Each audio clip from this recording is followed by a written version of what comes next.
किसी समय में एक छोटे से गांव में एक पुराना महल खड़ा था, जिसे लोग समय का महल कहते थे।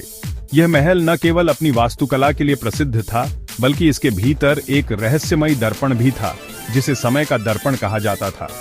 लोग कहते थे कि यह दर्पण समय और वास्तविकता को तोड़ सकता था, और जो भी इस दर्पण में अपनी परछाई देखता, वह अतीत या भविष्य में जा सकता था। किंतु कोई भी इस दर्पण का प्रयोग करने की हिम्मत नहीं जुटा सका, क्योंकि इसके बारे में कई डरावनी कहानियां प्रचलित थीं।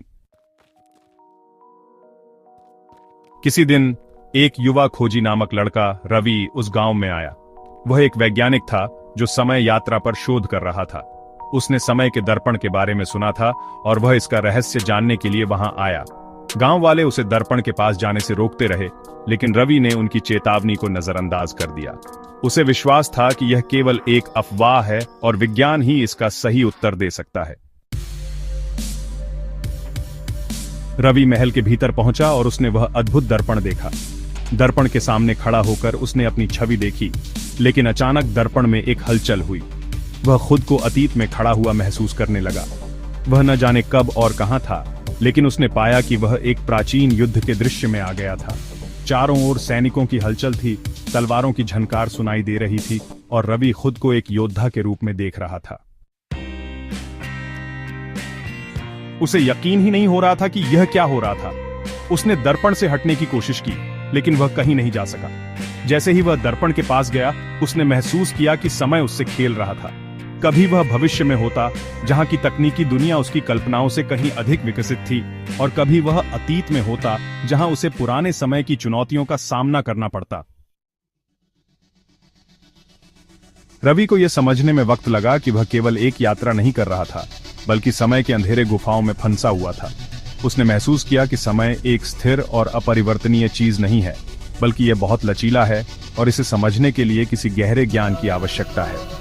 रवि को यह समझ में आया कि यह दर्पण केवल बाहरी दुनिया से नहीं, बल्कि व्यक्ति के अंदर के समय के संघर्षों को भी दिखा सकता था।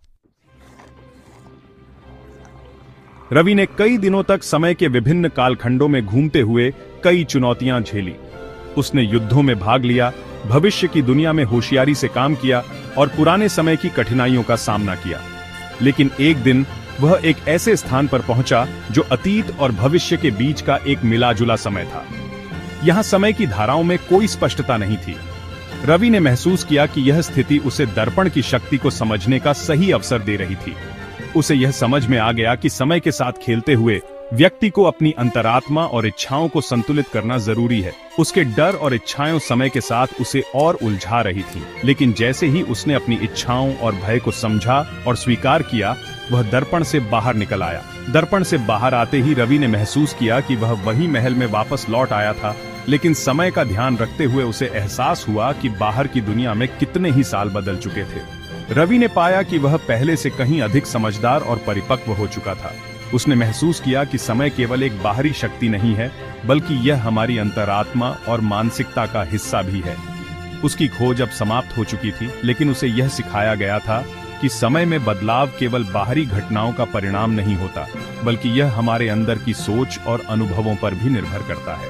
रवि ने महल को छोड़ते हुए यह तय किया कि अब वह समय के खेल को समझने के बजाय उसे स्वीकार करेगा और हर पल का सही अर्थ समझने की कोशिश करेगा। उसने यह सीखा कि कुछ रहस्य कभी हल नहीं हो सकते और उन्हें केवल अनुभव से समझा जा सकता है।